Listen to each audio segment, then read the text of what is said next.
Shalom, haleluya, senang sekali hari ini kita boleh bertemu kembali dalam pembelajaran daring kita, PJJ pembelajaran jarak jauh.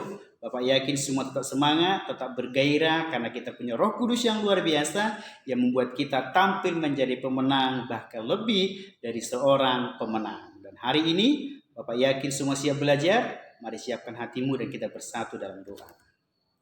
Bapa di surga, kami bersyukur buat anugerah-Mu dan hari ini kami akan lanjutkan materi pembelajaran. Mari Kau menolong memberkati sehingga semua baik adanya bagi kemuliaan nama-Mu dan kami boleh tampil menjadi pribadi dan sebagai anggota keluarga Kristen yang melakukan kehendak Tuhan. Dalam nama Tuhan Yesus Kristus, kami berdoa mengucap syukur. Haleluya. Amin. Baik, kita akan siapkan materi kita mulai dan kita akan belajar bersama-sama. Ya. Materi kita pada hari ini adalah tentang keluarga. Selama kelas 11, baik SMA maupun SMK, kita akan banyak berbicara mengenai keluarga, baik itu semester ganjil ataupun semester genap nantinya. Tentunya keluarga yang kita bahas adalah keluarga Kristen. Dan hari ini materi kita adalah tentang Tuhan pedoman kehidupan keluargaku, yang bisa kita lihat bahan Alkitabnya di sana, Kejadian 2 ayat 24, 1 Korintus 11 ayat yang ketiga, Yohanes 2 ayat 1 sampai 11. Ayat-ayat ini sangat penting dan ini menjadi dasar Alkitab untuk boleh kita membahas materi ini. Dan ini juga dasar yang luar biasa bagi setiap keluarga untuk boleh tampil seperti yang Tuhan harapkan. Hari ini kita akan mulai dari definisi keluarga Kristen. Keluarga Kristen adalah keluarga yang telah percaya dan beriman kepada Tuhan Yesus Kristus. Jadi sekalipun di kartu keluarganya disebutkan agamanya agama Kristen, namun dia tidak memposisikan diri atau tidak percaya dan beriman kepada Yesus, serta tidak menerima Yesus sebagai Tuhan Juru Selamat, maka itu belum disebutkan sebagai keluarga Kristen. Atau bisa kita katakan keluarga Kristen KTP, Kristen hanya identitas atau Kristen tanpa pertobatan. Keluarga Kristen juga adalah keluarga yang telah memposisikan hidupnya sesuai dengan firman Tuhan. Firman Tuhan dijadikan sebagai dasar kehidupan, firman Tuhan sebagai patron dalam melangkah, firman Tuhan dijadikan sebagai hal-hal yang akan menuntun kehidupannya berkenan di hadapan Tuhan Yesus Kristus. Dan akan berbuah di mana keluarga tersebut akan mampu mengekspresikan kasih. Karena satu dengan yang lainnya akan terikat di dalam kasih Kristus. Hal ini sangat perlu dipahami karena memang keluarga Kristen harus benar-benar tampil menjadi keluarga Kristen yang sejati. Sebab ketika keluarga Kristen menyadari hal ini, maka nantinya dia juga akan menyadari bahwasannya Tuhan yang telah mengaruniakan segala rahmat bagi keluarganya, tidak hanya sekedar membuat keluarga itu tampil biasa-biasa, namun Tuhan memiliki rencana yang begitu dahsyat di dalam kehidupan keluarga atau masing-masing anggota keluarga tersebut.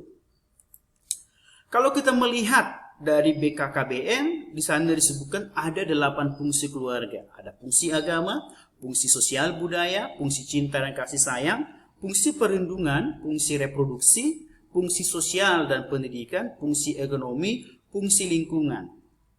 Negara saja menyebutkan ternyata keluarga itu tidak boleh biasa-biasa. Harus bergerak, harus berdampak, harus menunjukkan eksistensinya karena mereka mempunyai fungsi yang harus dikerjakan secara baik dan benar. Ini menunjukkan keluarga harus hidup. Bukti dia hidup bergerak dan salah satu pergerakannya mengerjakan fungsinya secara baik dan benar. Ternyata dari sudut pandang iman Kristen juga, keluarga, khususnya keluarga Kristen, juga memiliki fungsi yang harus dikerjakan secara baik dan benar. Alkitab mencatat di dalam Kejadian 1 ayat 28, keluarga Kristen itu harus tampil menjadi teman sekerja Allah. Dalam konteks ayat itu, keluarga Kristen diminta untuk boleh mengelola lingkungan secara baik dan benar, mengatur setiap ciptaan yang sudah Tuhan anugerahkan bagi manusia di bumi ini. Dan ini menunjukkan Tuhan itu memakai manusia sebagai perpanjangan tangannya untuk boleh menjadi berkat bagi lingkungan dimanapun dia berada. Ini doa kita bersama, keluargaku dan keluargamu menjadi berkat bagi lingkungan, dan Tuhan memberkati lingkungan kita, Tuhan memberkati daerah kita, karena kitalah teman sekerjanya Tuhan. Yang kedua disebutkan, ternyata dalam Ulangan pasal 6 ayat 4-9, keluarga Kristen itu memiliki fungsi sebagai pendidik utama dan pertama. Dalam konteks ini adalah pendidikan agama Kristen.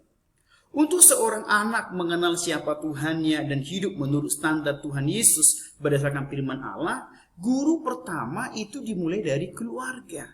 Sehingga anak itu menjadi anak-anak ilahi. Ulangan pasal 6 ayat 4-9 disebutkan di sana, seorang atau orang tua itu harus mengajarkan firman Tuhan secara berulang-ulang kepada anak-anaknya. Pada waktu duduk, pada waktu berjalan, pada waktu bekerja, dalam rumah dan di luar rumah.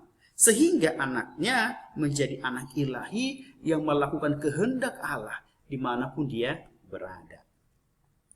Dan disebutkan juga ternyata dalam Efesus pasal yang kelima ayat 22-23, bahkan pasal 6 ayat 1-3, keluarga memiliki fungsi untuk mengekspresikan kasih, bahkan kesetiaan, serta mengajarkan masing-masing anggota keluarga untuk saling menghormati.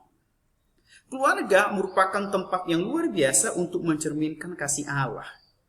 Kita sangat mudah mengasihi orang tua. Orang tua sangat mudah mengasihi anak-anak. Dan kalau ini terlatih dengan baik, maka di luar pun mereka akan sangat mudah sekali menjadi perpanjangan tangan Tuhan, menunjukkan kasih kepada banyak orang. Menunjukkan kesetiaan dan penghormatan. Biasanya anak yang dididik baik di rumah, itu ketika mereka di luar nantinya akan menghormati orang-orang di sekitarnya secara sosial. Karena di rumah telah dididik dengan baik. Fungsi keluarga Kristen ini kita berdoa dan berharap kita kerjakan secara baik dan benar sehingga kita benar-benar tampil menjadi keluarga yang mempermuliakan nama Allah. Dan ternyata keluarga Kristen juga harus menunjukkan peranannya secara baik dan benar. Selain fungsi tadi, berikut ini ada beberapa peranan keluarga Kristen. Yang pertama disebutkan pembentukan kehidupan rohani, tempat bernaung kudus, mencerminkan kasih, dan pencerita karya-karya Allah. Hampir mirip dengan fungsi yang tadi. Jadi peranan keluarga Kristen ini harus dikerjakan secara baik dan benar. Karena jika tidak, maka anggota atau masing-masing anggota keluarga ketika tidak dikerjakan secara baik dan benar, maka mereka tidak akan mengalami hal-hal yang hebat yang dari Tuhan. Rohaninya itu tidak kuat, sehingga ketika keluarganya tidak kuat, maka akan menghasilkan anggota keluarga yang tidak kuat. Ketika ada masalah di luar, tantangan di luar, mereka tidak cakap, mereka tidak mapan. Mereka akan mudah tergoyang karena di rumah mereka tidak terjaga sebagai pribadi yang tetap hidup benar. Karena keluarga memiliki peranan sebagai tempat bernaung kudus, mencerminkan kasih, bahkan yang paling dahsyat adalah pencerita karya-karya Allah. Jadi keluarga yang senantiasa menceritakan kebaikan Tuhan, karya-karya Tuhan, sederhananya firman Tuhan, maka apa yang diceritakan, apa yang disampaikan, khususnya firman Allah akan menjadi kenyataan dalam keluarga itu. Saya perhatikan setiap anak-anak yang selalu diceritakan firman Tuhan, kelak ketika di remaja dewasa akan menjadi anak yang kuat, akan menjadi anak yang sukses, karena firman Tuhan telah menjadi bekal dalam setiap kehidupannya. Jadi bisa dilihat ketika ada anggota keluarga yang hidupnya tidak maksimal dan mereka biasa-biasa saja, maaf, kemungkinan di tengah keluarga tidak menunjukkan peranan keluarga Kristen secara baik dan benar. Tapi kita berdoa untuk keluarga kita masing-masing kembali mengerjakan peranannya seperti 4 hal berikut. Nah, keluarga Kristen juga harus mampu dan mau dan siap melibatkan Tuhan dalam setiap anggota keluarganya. Karena mereka adalah keluarga Kristen. Keluarga Kristen yang melibatkan Tuhan dalam keluarganya, maka mereka akan mengalami hal-hal yang luar biasa. Salah satunya berkat Tuhan tercurah bagi mereka pengampunan Tuhan tercurah, dan pembaharuan oleh Allah. Berkat-berkat Tuhan itu tertuju bagi keluarga Kristen yang hidup menurut standar Allah. Tuhan menganugerahkan berkatnya bagi keluarga Kristen yang mau menghadirkan Tuhan.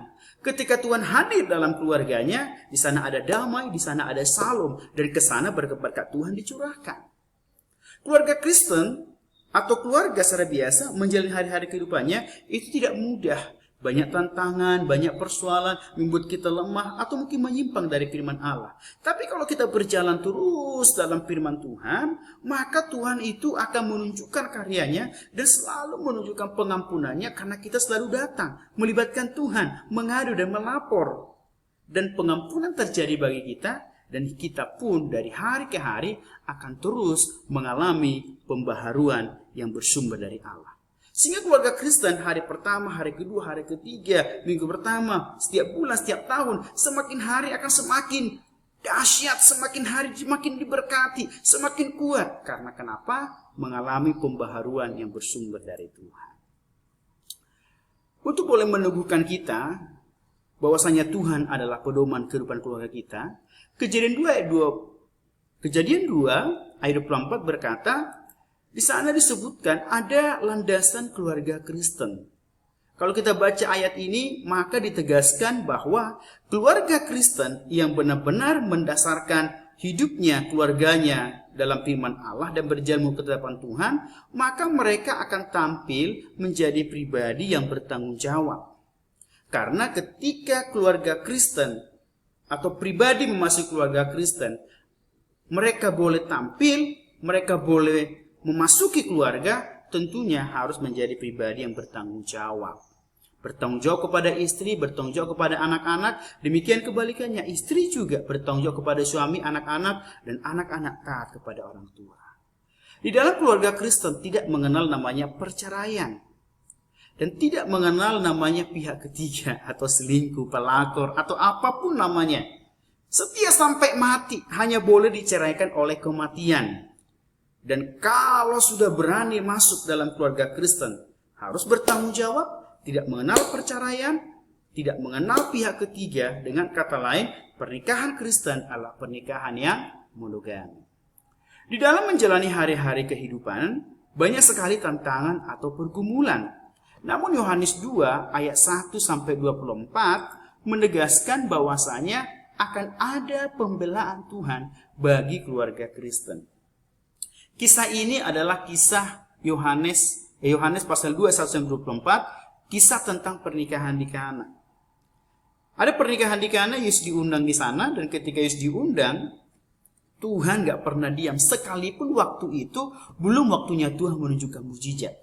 Tapi ketika dia diundang, dia akan membuat sesuatu. Kita tahu betul di sana terjadi masalah, anggurnya habis. Namun ketika Yesus hadir, maka terjadi mujizat. Air berubah menjadi anggur. Dan ketika Yesus mengerjakan sesuatu, anggur yang terbaik pun terjadi.